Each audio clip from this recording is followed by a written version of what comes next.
'Cause I am yours and you are mine.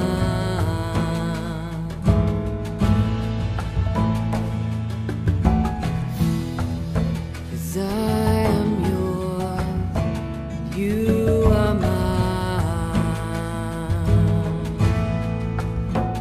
You are mine.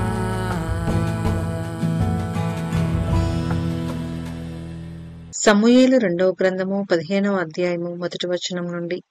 ఇది అయిన తరువాత అబ్షాలోము ఒక రథమును గుర్రములను సిద్ధపరిచి తన ఎదుట పరిగెత్తుటకై 80 మంది బంటులను ఏర్పరచుకొనెను.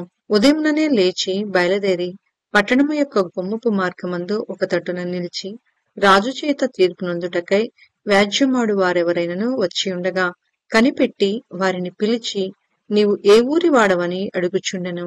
నీ దాసుడనైన నేను ఇజ్రాయేలుల గోత్రములలో ఫలాని దానికి చేరిన వాడనని వాడు చెప్పగా, అబ్షాలోము, నీ వ్యాజ్యము సరిగాను న్యాయముగాను ఉన్నది కాని దానిని విచారించుటకై నియమింపబడిన వాడు రాజునొద్ద ఒకడునూ లేడని చెప్పి, నేను ఈ దేశములకు న్యాయాధిపతినయుండుట ఎంత మేలు.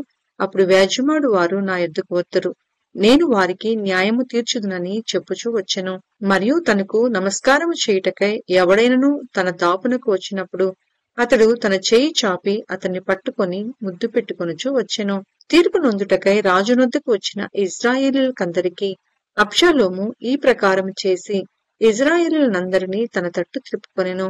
4 సంవత్సరములు జరిగిన మీదట అబ్షాలోము రాజునొద్దకు వచ్చి, నీ దాసుడునైన నేను సిరియా దేశమునందలి గెషూరు నందుండగా యెహోవా నన్ను యెరూషలేమునకు తిరిగి రప్పించిన యెడల నేను ఆయనను సేవించేదనని మొక్కుకొంటిని కనుక నేను హెబ్రోనుకు పోయి యెహోవాకు నేను మొక్కుకొనిన మొక్కుబడి తీర్చుకొనుటకు నాకు సెలవిమ్మని మనవి చేయగా రాజు సుఖముగా పొమ్మని సెలవిచ్చెను. కనుక అతడు లేచి హెబ్రోనుకు పోయెను. అబ్షాలోము మీరు బాగా నాదము వినినప్పుడు అబ్షాలోము హెబ్రోనులో ఏలుచున్నాడని కేకలు వేయడని చెప్పుటకై ఇజ్రాయేలుల గోత్రములన్నిటి యొద్దకు వేగుల వారిని పంపెను. విందునకు పిలువబడి ఉండి 200 మంది యెరూషలేములో నుండి అబ్షాలోముతో కూడా బయలుదేరియుండిరి. వీరు ఏమీయూ తెలియక యథార్థమైన మనసుతో వెళ్ళియుండిరి. మరియు బలి అర్పింపవలననియుండి అబ్షాలోము గిలోనీయుడైన అహీతోపెలు అను దావీదు యొక్క మంత్రిని గిలో అను అతని ఊరి నుండి పిలిపించియుండెను. అబ్షాలోము దగ్గరికి వచ్చిన జనము మరీ ఎక్కువగుట చేత కుట్ర బహుబలమాయెను. ఇజ్రాయేలీలు అబ్షాలోము పక్షము వహించిరని దావీదునకు వర్తమానము రాగా దావీదు యెరూషలేమునందున్న తన సేవకులందరికీ ఈలాగు ఆజ్ఞ ఇచ్చెను, అబ్షాలోము చేతిలో నుండి మనము తప్పించుకొని రక్షణ నొందలేము. మనము పారిపోదుము రండి. అతడు హఠాత్తుగా వచ్చి మనలను పట్టుకొనకను మనకు కీడు చేయకను పట్టణమును కత్తివాత హతము చేయకను ఉండునట్లు మనము త్వరగా వెళ్లిపోదము రండి. అందుకు రాజు సేవకులు ఇలాగు మనవి చేసిరి, చిత్తగించుము, నీ దాసులమైన మేము మా ఏలినవాడును రాజువునకు నీవు సెలవిచ్చినట్టు చేయుటకు సిద్ధముగా నున్నాము.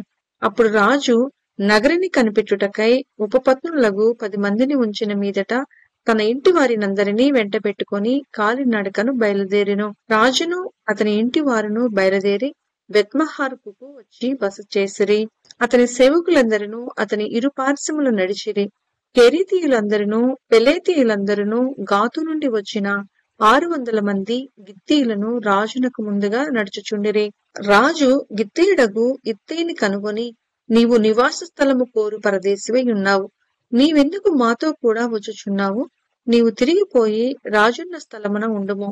నిన్ననే వచ్చిన నీకు ఎక్కడికి పోవుదమో తెలియకయున్నా మాతో కూడా ఈ తిరుగులాట ఎందుకు? నీవు తిరిగి నీ సహోదరులను తోడుకొని పొమ్ము. కృపా సత్యములు నీకు తోడుగా ఉండునుగాక అని చెప్పగా, ఇత్తయి, నేను చచ్చినను బ్రతికినను యెహోవా జీవం తోడు, నా ఏలిన వాడవును రాజువు నగు నీ జీవం తోడు. ఏ స్థలమందు నా ఏలిన వాడవును రాజువు నగు నీ ఉందువో ఆ స్థలమందే నీ దాసుడనైనా నేనుందునని రాజుతో మనవి చేసెను. అందుకు దావీదు, అలాగైతే నీవు రావచ్చునని ఇత్తయితో సెలవిచ్చెను. కనుక గిత్తీయుడగు ఇత్తయిను అతని వారందరూ అతని కుటుంబీకులందరూ సాగిపోయిరి. వారు సాగిపోవుచుండగా జనులందరూ బహుగా ఏడ్చుచుండిరి. ఈ ప్రకారము వారందరూ రాజుతో కూడా కిద్రోను వాగు దాటి అరణ్య మార్గమున ప్రయాణమైపోయిరి. సాదోకును లేవీలందరూ దేవుని నిబంధన మందసమును మోయిచు అతని యొద్ద ఉంచిరి. వారు దేవుని మందసమును దింపగా అబ్యాతారు వచ్చి పట్టణంలో నుండి జనులందరూ దాటిపోవు వరకు నిలిచెను. అప్పుడు రాజు సాదోకును పిలిచి, దేవుని మందసమును పట్టణంలోనికి తిరిగి తీసుకుని పొమ్ము.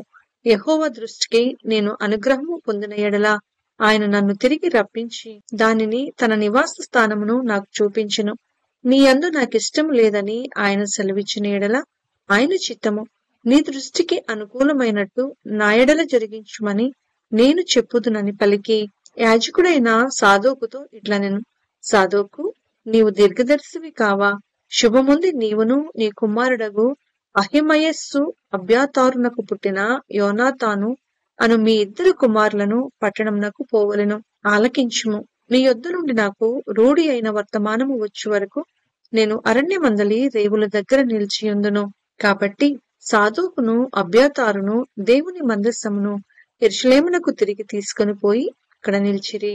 అయితే దావీదు ఒలీవ చెట్ల కొండ ఎక్కుచు ఏడ్చుచు తల కప్పుకొని పాదరక్షలు లేకుండా కాలినడకను వెళ్ళెను. అతని యొద్దనున్న జనులందరూ తలలు కప్పుకొని ఏడ్చుచు కొండ ఎక్కిరి. అంతలో ఒకడు వచ్చి అబ్షాలోము చేసిన కుట్రలో అహీతోలేపు చేరి ఉన్నాడని దావీదునకు తెలియచేయగా, దావీదు యెహోవా అహీతోపెలు యొక్క ఆలోచనను చెడగొట్టమని ప్రార్థన చేసెను.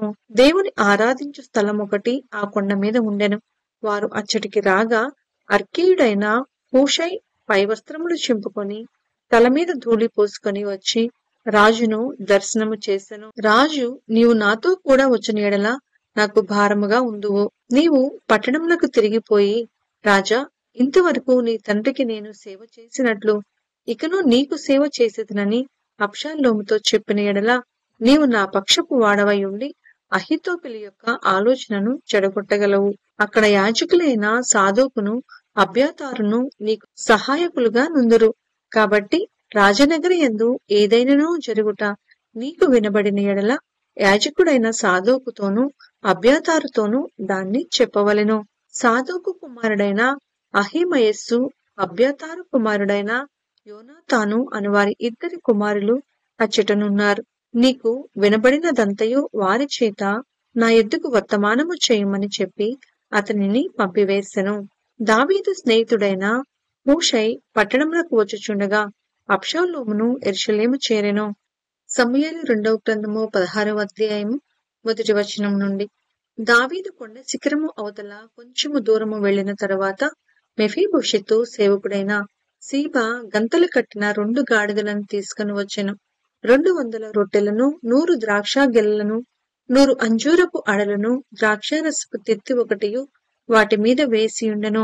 రాజు, ఇవి ఎందుకు తెచ్చితివని సీబాను అడగగా, సీబా, గాడిదలు రాజు ఇంటివారు ఎక్కుటకును, రొట్టెలను అంజూరపు అడలను పనివారు తినుటకును, ద్రాక్షారసము అరణ్యమందు అలసట నొందిన వారు త్రాగుటకును తెచ్చితిననగా, రాజు, నీ యజమానుని కుమారుడు ఎక్కడనున్నాడని అడిగెను. అందుకు సీబా, చిత్తగించుము, ఈవేళ ఇజ్రాయేలీలు తన తండ్రి రాజ్యమును తనకు తిరిగి ఇప్పింతురనుకొని అతడు యెరూషలేములో నిలిచియున్నాడనెను.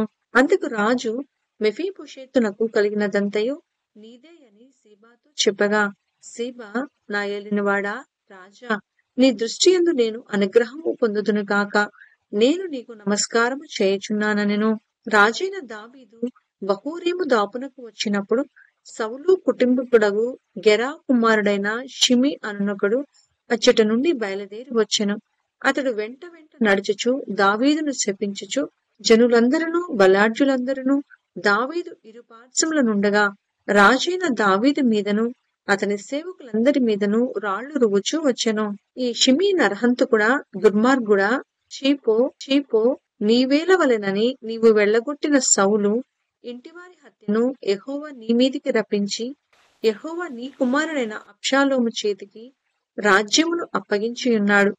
నీవు నరహంతకుడవు గనుకనే నీ మోసంలో నీవు చిక్కుబడి ఉన్నావని చెప్పి రాజును శపింపగా, సెరూయా కుమారుడైన అబీషై, ఈ చచ్చిన కుక్క, నా ఏలిన వాడవును రాజువునగు నిన్ను శపింపనేలా నీ చిత్తమైతే నేను వానిని చేరబోయి వాని తల ఛేదించి వచ్చేదనెను. అందుకు రాజు, సెరూయా కుమారులారా, మీకును నాకును ఏమి పొందు? వానిని శపింపనీయుడి. దావీదును శపింపుమని యెహోవా వానికి సెలవీయగా, నీవు ఈలాగున ఎందుకు చేయుచున్నావని ఆక్షేపణ చేయగలవాడెవడని చెప్పి అబీషైతోనూ తన సేవకులందరితోనూ పలికినదేమనగా, నా కడుపున పుట్టిన నా కుమారుడే నా ప్రాణము తీయ చూచుచుండగా ఈ బెన్యామీయుడు ఈ ప్రకారము చేయుట ఏమి ఆశ్చర్యము? వాని జోలి మానుడి. యెహోవా వానికి సెలవిచ్చియున్నాడు కనుక వానిని శపింపనీయుడి. యెహోవా నా శ్రమను లక్ష్యపెట్టునేమో, వాడు పలికిన శాపమునకు బదులుగా యెహోవా నాకు మేలు చేయనేమో. అంతట దావీదును అతని వారును మార్గమున వెళ్లిపోయిరి. వారు వెళ్లిపోవుచుండగా షిమీ అతనికెదురుగా కొండ ప్రక్కను పోవచ్చు అతని మీదికి రాళ్లు విసురుచు ధూళి ఎగరగొట్టుచూ నుండెను. రాజును అతనితో కూడానున్న జనులందరూ బడలిన వారై యొకానొక చోటికి వచ్చి అలసట తీర్చుకొనిరి. అబ్షాలోమును ఇశ్రాయేలు వారందరూ అహీతోపెలును యెరూషలేమునకు వచ్చియుండిరి. దావీదుతో స్నేహంగానున్న అర్కీయుడైన హూషై అను అతడు అబ్షాలోము నొద్దకు వచ్చి అతని దర్శించి, రాజు చిరంజీవి యగునుగాక, రాజు చిరంజీవి యగునుగాక అని పలుకగా, అబ్షాలోము, నీ స్నేహితునికి నీవు చేయు ఉపకారం ఇంతేనా? నీ స్నేహితునితో కూడా నీవు వెళ్ళకపోతివేమని అతని అడుగగా, హూషై, యెహోవాయును ఈ జనులను ఇశ్రాయేలులందరూ ఎవని కోరుకొందరో నేను అతని వాడనగుదును, అతని యొద్దనే ఉందును. మరియు నేనెవనికి సేవ చేయవలెను? అతని కుమారుని సన్నిధిని నేను సేవ చేయవలెను కదా. నీ తండ్రి సన్నిధిని నేను సేవ చేసినట్లు నీ సన్నిధిని నేను సేవ చేయుదునని అబ్షాలోము నొద్ద మనవి చేసెను. అబ్షాలోము అహీతోపెలుతో, మనము చేయవలసిన పని ఏదో తెలుసుకొనుటకై ఆలోచన చేతుము రమ్ము అనగా, అహీతోపెలు, నీ తండ్రి చేత ఇంటికి కావలి ఉంచబడిన ఉపపత్నుల యుద్ధకు నీవు పోయిన ఎడల నీవు నీ తండ్రికి అసహ్యుడవైతివని ఇశ్రాయేలులందరూ తెలుసుకొందరు. ఇప్పుడు నీ పక్షమునున్న వారందరూ ధైర్యము తెచ్చుకొందురని చెప్పెను. కాబట్టి మేడ మీద వారు అబ్షాలోమునకు గుడారము వేయగా ఇశ్రాయేలుకందరికీ తెలియనట్లుగా అతడు తన తండ్రి ఉపపత్నులను కూడెను.